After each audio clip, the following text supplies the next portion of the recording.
Green mint chutney is a popular condiment in Indian cuisines and it's known for its refreshing and spicy flavor.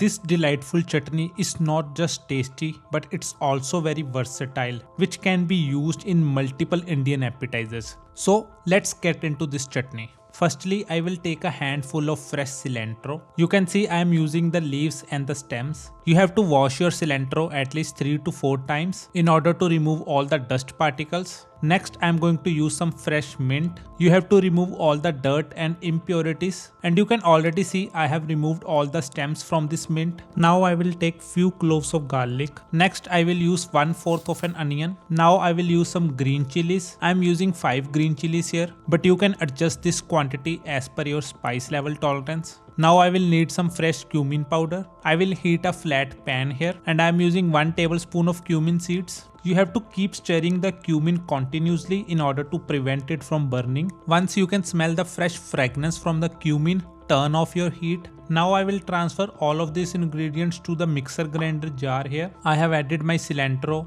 my mint leaves, garlic, my onions, my green chilies. Next I am adding the roasted cumin here. Now you have to add 1 spoon of fresh lemon. If you don't have the lemon, you can use the fresh concentrate just like me. Now I will add 1 teaspoon of white salt. I am also adding half a teaspoon of black salt. Next I will add 2 spoons of yogurt, and the last thing you have to add here is any snacks made from chickpea flour. I am adding the crunchy noodles from chickpea flour, but you can see here you can add any kind of snacks. Guys, adding this snack is optional, but I would suggest you to not skip it because this snack will bind your chutney and it will help us in maintaining the consistency of the mint sauce. You have to add a small amount of this snack here. So once everything is in the mixer grinder jar, now I will add some water and it's time to blend everything together.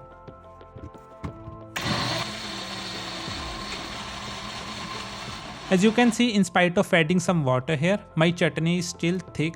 Guys, this chutney tastes awesome. It's fresh and it can be used as a dip, a spread, or as a dressing, or even as a seasoning with your snacks and meals. If you are still watching this video, well, thanks for watching till the end. Don't forget to leave a like and check out my other videos where I have made amazing Indian dishes. See you guys in the next video. Goodbye.